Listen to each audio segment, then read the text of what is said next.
88 batch का DSP हूँ, फिर 2002 बैच का आईपीएस हूँ। विभिन्न जगहों पर डीएसपी और एसपी के रूप में काम कर चुका हूँ। डीआईजी के रूप में बेतिया, मुजफ्फरपुर, बीएमपी वगैरह में रहते हुए मैं 2019 में सेवानिवृत्त हुआ।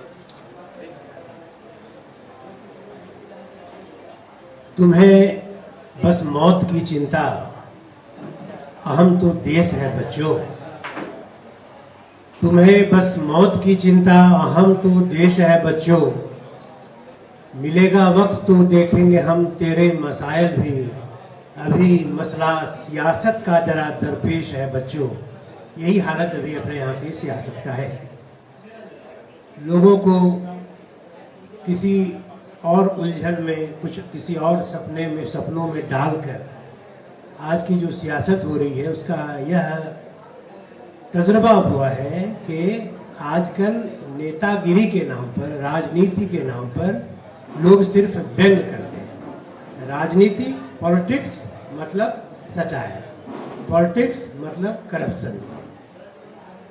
बहुत दिनों से जब हम स्टूडेंट लाइफ में थे तब सोचा करते थे कि कोई ऐसा वक्त आता कि हर एक परिवार से, हर एक गांव से, हर एक समाज से एक एक अच्छा आदमी निकल के आता जो कि राजनीति में आता और इस पूरे वो अपने वृषभ कंधों पर ये पूरे जुआ का भार ले लिया होता।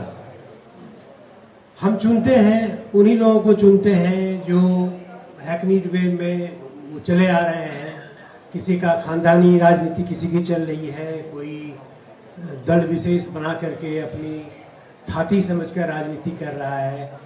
सुराज, उसको आप या तो स्वराज कहें, अपना राज कहें, या सुराज यानी सुंदर राज कहें।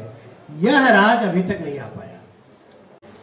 मेरा नाम संत कुमार पासवान है और मैं वैशाली जिले के महनार का रहने वाला हूँ। मेरा गांव बिशनपुर है। मेरे लिए अभी जो मैं काम कर रहा हूँ वो एक सपने जैसा है, और ऐसा सपना जिसको मैं जग करके देख रहा हूँ, और इसको मैं कह सकता हूँ कि ये मेरा तीसरा सपना है। हमारे परिवार में, इनफैक्ट हमारे समाज में इंजीनियर होना बहुत बड़ी बात थी, और मैं इंजीनियर बना और इंजीनियर के रूप में मैंने काम किया।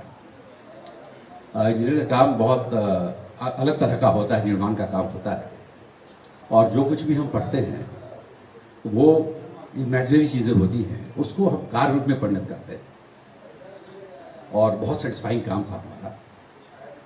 उसके बाद यूपीएससी में 1978 में मैंने परीक्षा दी और भारतीय पुलिस सेवा के लिए मेरा चयन हुआ, और मैंने अपना जो प्रेफरेंस दिया था स्टेट का, वो बिहार का ही दिया, क्योंकि बिहार में काम करना बहुत सौभाग्य की बात थी। जहाँ मैंने जन्म लिया, जिन लोगों के बीच में से मैंने शिक्षा ग्रहण की। लेकिन उसके बाद भी मध्य प्रदेश और छत्तीसगढ़, ये दोनों बहुत ही अच्छे राज्य हैं, अभी भी बहुत अच्छे राज्य हैं, बहुत वेल एडमिनिस्ट्रेड हैं, बहुत वेल पुलिस्ड राज्य हैं। वहाँ पर मैंने अपना दूसरा सपना जिया, देखा, और वो भी मेरे लिए बहुत सेटिस्फाइंग था। लोगों के बीच में जाना, और पुलिस का काम मैं समझता हूँ कि बहुत ही महत्वपूर्ण और बहुत ही पवित्र कार्य है। हम लोगों की जान की, माल की रक्षा करते हैं, उनकी इज्जत की रक्षा करते हैं, जो मूलभूत जो हमारे अधिकार हैं, जो फंडामेंटल राइट्स हैं, उसको एंजॉय करने के लिए हम एक माहौल तैयार करते हैं। सबसे बड़े नायक थे महात्मा गांधी। उन्होंने आजादी के साथ ही ये घोषणा की थी कि भारत की आजादी का असल मकसद तब पूरा होगा जब भारत के 7 लाख गांवों का ग्राम गणतंत्र बनेगा और सारे सूत्र संचालन गांव के हाथ में आएंगे। ये काम तो पूरा नहीं हुआ। महात्मा गांधी यह भी मानते थे कि हमको एक ऐसी शासन व्यवस्था बनानी है जिस शासन व्यवस्था में गांव मजबूत होगा, सरकार उससे कम मजबूत होगी, उससे कमजोर होगी। यानी ऐसी सरकार जिससे हमेशा हमारा समाज मजबूत होगा, ये कल्पना महात्मा गांधी की थी। ग्राम गणराज्य की दिशा में कोशिश करने के लिए बहुत सारे प्रयत्न हुए। आचार्य विनोबा भावे ने बड़ा आंदोलन चलाया, जिस आंदोलन ने समूची दक्षिण एशिया के जनजीवन को प्रभावित किया और जो लैंड हंगर का सवाल उन्होंने उपस्थित किया, उसने करुणा से समाज बदलने के लिए एक वातावरण बनाया। फिर इसके बाद डॉक्टर लोहिया इस देश के एक बड़े समाजवादी चिंतक और नेता थे। उन्होंने चौखम्मा राज की बात करी। फिर जयप्रकाश नारायण ने संपूर्ण क्रांति के लिए जनता सरकार बनाने की बात की, लेकिन वो काम आज जहां है वो फलदायक नहीं बना, ऐसा सब लोग महसूस करते हैं। इस काम को आगे बढ़ाने की एक महत्वपूर्ण कड़ी है जिसमें आप सबका सहयोग और यहाँ जो आज बड़े पुलिस पदाधिकारी शामिल हो रहे हैं उसको एक ग्रेटर प्रोस्पेक्ट देने के लिए, एक व्यापक आयाम प्रदान करने के लिए बहुत मददगार होंगे। आज इस आंदोलन के साथ बहुत सारे लोग जुड़ रहे हैं। एसके पासवान जी 78 बैच के इंडियन पुलिस सर्विस, भारतीय पुलिस सेवा के यूपीएससी से क्लियर किए हुए हैं और मैं 86 बैच में भारतीय पुलिस सेवा से यूपीएससी से हूँ। बाकी तमाम मेरे जो सहयोगी और सीनियर्स हैं ये बिहार पुलिस सेवा से है और बाद में इन्हें भारतीय पुलिस सेवा में इनका सामान्यन हुआ और भारतीय पुलिस सेवा की अर्हता प्राप्त करके भारतीय पुलिस सेवा में शामिल होके और ये तमाम पदाधिकारी अपने समय में विभिन्न जिलों में काम किया है, डीआईजी और आईजी में काम किया है और सबने अपने अपने समय में एक अहम मुकाम हासिल किया है। और इन सब के मन में एक ऐसी व्यवस्था परिवर्तन की इच्छा थी जो जनसुराज के मंच पे आके इसको ये शामिल करना चाहते, इसको सफल करना चाहते हैं। एक चीज जो चर्चा हो रही होगी, आपके मन में आ रहा होगा कि आखिर जनसुराज आईएएस पदाधिकारी, आईपीएस पदाधिकारी, इन सेवानिवृत्त लोगों को शामिल करके क्या संदेश समाज में देना चाहती है। क्योंकि आज तक ये माना जा रहा है कि राजनीतिक करने वाले कार्यकर्ता जमीन में जब काम करके ऊपर आते हैं तभी उनको राजनीतिक मुकाम मिलता है और राजनीतिक स्तर मिलता है। और शायद वो प्रयोग पिछले 75 वर्ष में हुआ है।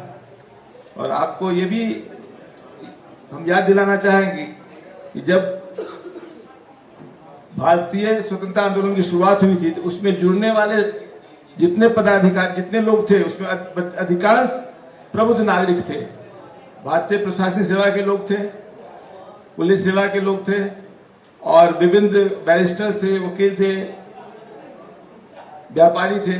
तो प्रबुद्ध नागरिकों के द्वारा आंदोलन शुरुआत किया गया और बाद में संविधान के बाद, यूनिवर्सल फ्रेंचाइज के बाद ये सबके लिए खुला, सब आए, सबने काम किया। लेकिन ऐसा एक मुकाम आ गया जहां पुनः हमें उन अनुभवों को संजोकर, उनके मार्गदर्शन प्राप्त कर व्यवस्था परिवर्तन के लिए प्रयास करना पड़ेगा। लक्ष्मण बाबू ने बहुत सही कहा कि गांधी जी के ग्रामीण स्वराज को स्थापित करना, गणराज्य, ग्रामीण गणतंत्र को स्थापित करने का जो सपना था वो अधूरा रह गया। उसको पूरा करने के लिए जनसुराज संकल्पित है और ये पदाधिकारी जो शामिल हो रहे हैं इनके अनुभव, इनका मार्गदर्शन, इनका सहयोग इसमें कहीं न कहीं हमको एक नया मुकाम देगा और एक प्राण देगा।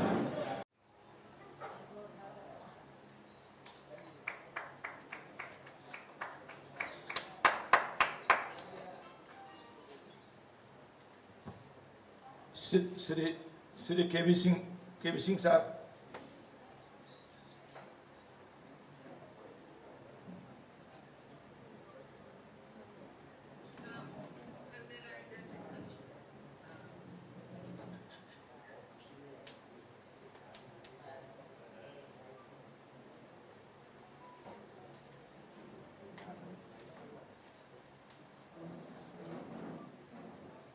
श्री उमेश कुमार सिंह जी।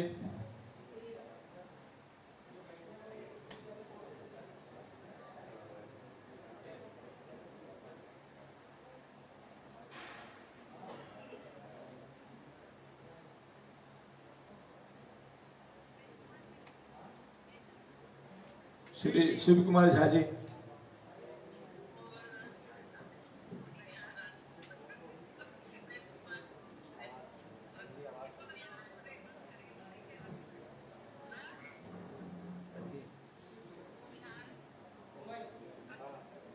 श्री अनिल कुमार सिंह जी।